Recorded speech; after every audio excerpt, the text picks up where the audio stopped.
The BMC elections is turning out to be a high-stakes political clash between the Shiv Sena and the BJP.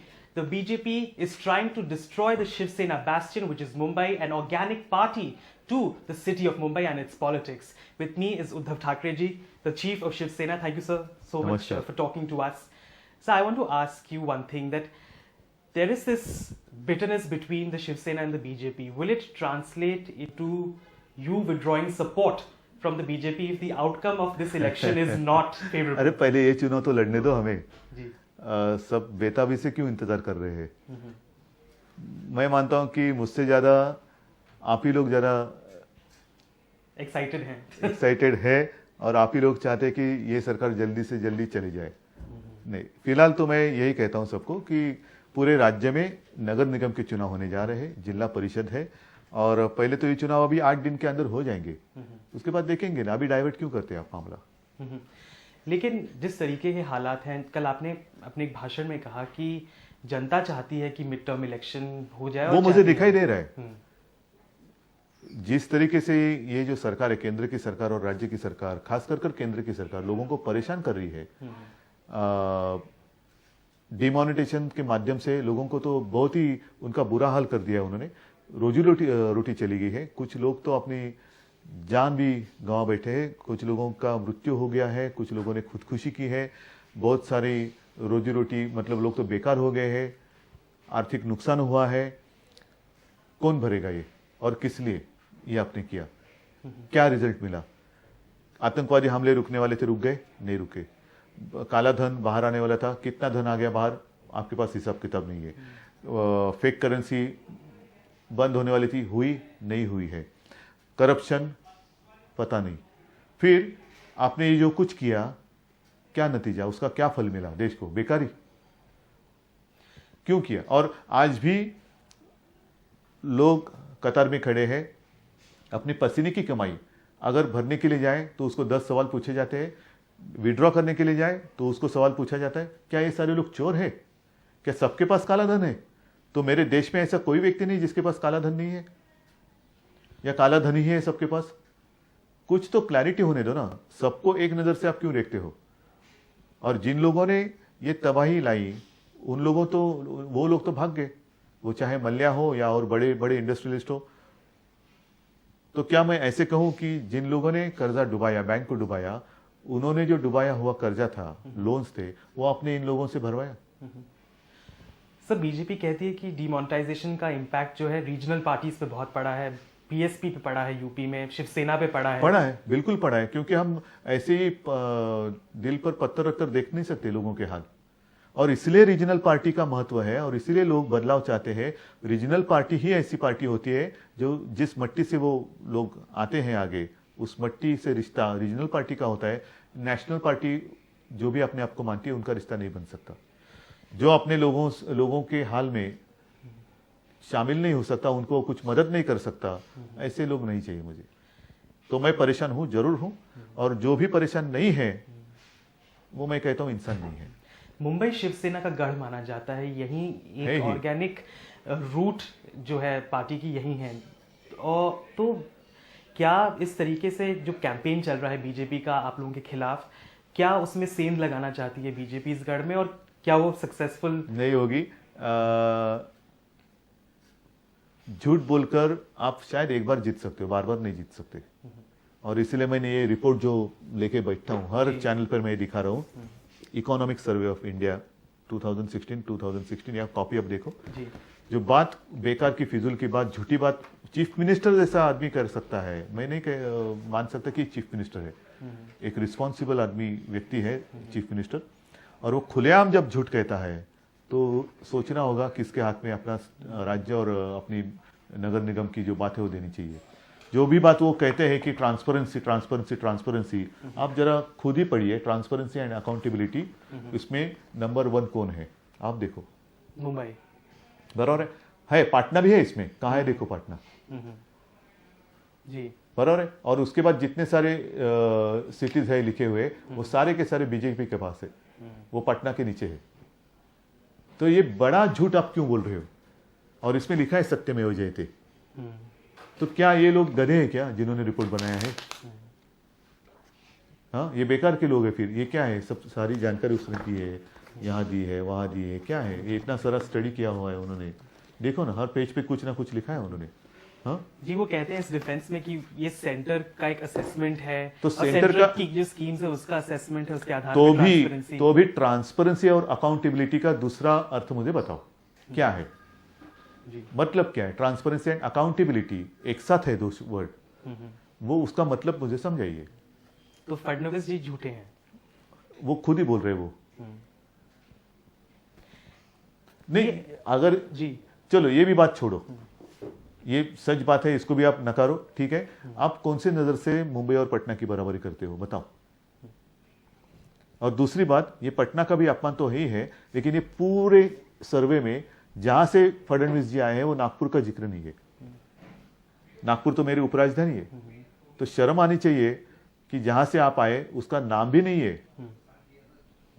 Sir, आपके बीच में और फडणवीस जी के बीच में काफी cordial relationship है, ये जो लेकिन bitterness हो झूठेपन रही के है- लिए नहीं। कोई भी मेरे शहर को या स्टेट को बदनाम करे तो मैं नहीं मानता वो रिलेशनशिप। आप मेरे ऊपर आरोप लगाना चाहते हो, लगाओ। वो भी झूठे आरोप लगाना चाहते हैं, लगाओ, क्योंकि और तो आपके पास कुछ है नहीं। क्या घोटाला किया हमने? क्या आपने रोड की जो जहां पर मेरे मेयर ने, मुंबई के मेयर ने खत लिखा था, उसके ऊपर आपने इंक्वायरी तो की? क्या निकला उसमें से? कितने कारपोरेटर्स उसमें मिले? एक भी नहीं मिला, मिल ही नहीं सकता क्योंकि वो है ही नहीं। लेकिन इसके बावजूद जितने सारे कमिश्नर्स आते हैं, वो कमिश्नर नियुक्त किए जाते हैं, वो चुनकर नहीं आते। वो करना अधिकार चीफ मिनिस्टर का है। और कल परसों ही उन्होंने ठाणा में जो बात बताई कि ठाणा के म्युनिसिपल कमिश्नर ने आधी रात उनको जब किसी ने फोन कर धमकी दी, तो नॉर्मल केस में वो आदमी बगल के पुलिस स्टेशन में जाता है या पुलिस स्टेशन पर फोन करता है। ये भी कमिश्नर साहब ने थाना सीपी को फोन करना चाहिए था। अगर आप कमिश्नर है तो डायरेक्ट उन्होंने आधी रात चीफ मिनिस्टर को फोन किया। मतलब इतनी नजदीकियां तो उनमें है। तो ऐसे करीबी लोग ही आप सारी जगह पर देते हो, तो उसके बावजूद अगर घोटाला होता है तो उसका मतलब यह है कि आप ही भ्रष्ट हो। तो वो इसलिए क्योंकि ये सारे काम तय करना, उसके लिए बजट की प्रोविजन करना, सारी बातें प्रशासन करता है। फाइनली जो चेक दिया जाता है उसके ऊपर सिग्नेचर किसी पार्षद की नहीं रहती, कमिश्नर या वो जो डिपार्टमेंट होता है उनकी रहती है।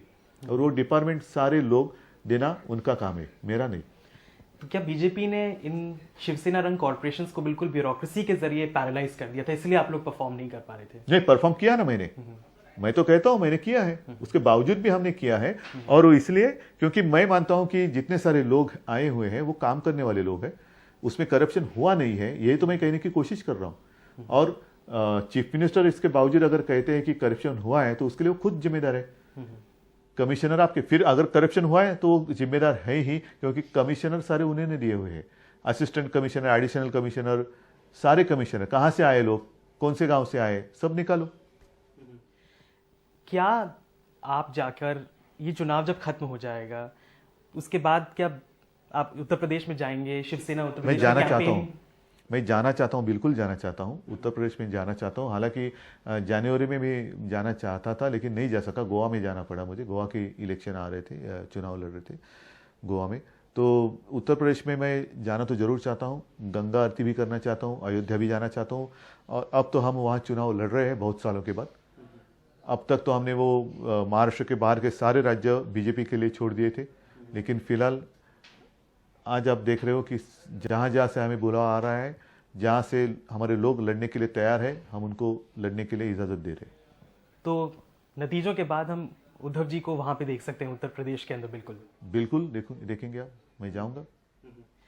एक चीज मैं और आपसे समझना चाहता हूं कि इसका जो रीजनल पॉलिटिक्स है, जो हम गठबंधनों का दौर देख रहे हैं, महागठबंधन बिहार में हुआ, अब उत्तर प्रदेश में कांग्रेस और समाजवादी पार्टी साथ में आए हैं, तो क्या आप किसी महागठबंधन के साथ जुड़ना चाहेंगे? क्योंकि there is a question of a फिलहाल ऐसा कोई प्रस्ताव आया नहीं है, लेकिन मैं चाहूंगा कि अन्य राज्यों में रीजनल पार्टी का एक कुछ तो महासंघ हो या ऐसा कुछ होना चाहिए, ताकि ये जो अपने आप को नेशनल पार्टी मानती है, और वो नेशनल पार्टी कब होती है? जब वो अपने साथ रीजनल पार्टीज को लेती है।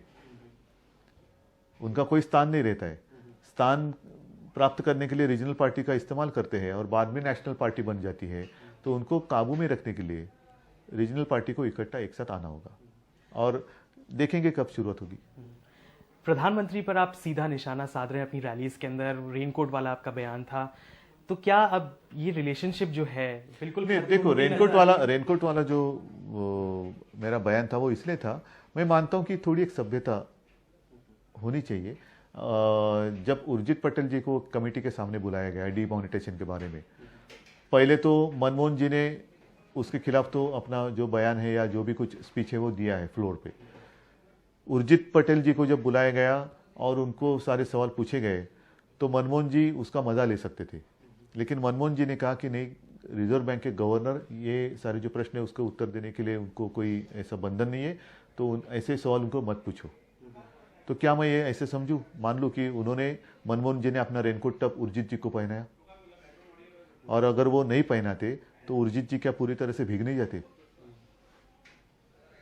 तो ऐसे है, तो मैंने कोई उनकी तारीफ या प्रशंसा ऐसे ही नहीं की, जो बात सच है वो सच है। कौन बेहतर प्रधानमंत्री था, मनमोहन सिंह या 2.5 साल का जो नहीं, मोदी मुझे जी का कार्यकाल? राजनीति में कोई ऐसा जाना नहीं है। नरेंद्र भाई से हमें बहुत उम्मीद थी, आज भी है, बहुत सारी अपेक्षा थी, आज भी है, और वो जितनी सारी बातें उन्होंने कही थी उसके ऊपर अगर वो काम करे तो सचमुच एक अच्छा प्रधानमंत्री मिल सकता है। लेकिन जितने सारे उन्होंने आश्वासन दिए थे, मुझे तो ऐसे कोई दिखाई नहीं दे रहा कि उनमें से एक भी उन्होंने उसके ऊपर काम करना शुरू किया है।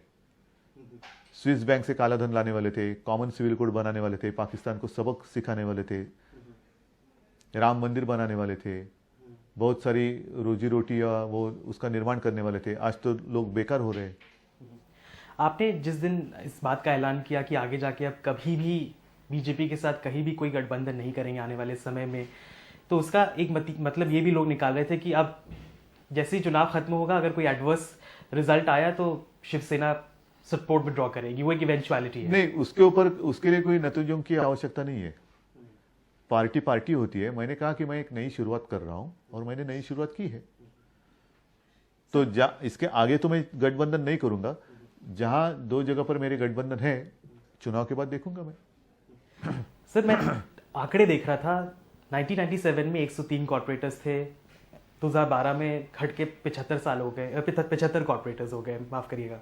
तो क्या आपको लगता है कि ये जो सेपरेशन है बीजेपी और शिवसेना के बीच में बहुत पहले हो जाना चाहिए था? क्या आपको ऐसा अब लग रहा है? क्योंकि हम हर समय अच्छी सीटें बीजेपी को देते गए, भले 5-10 हो, और हमारी सीटें हम कम करते गए।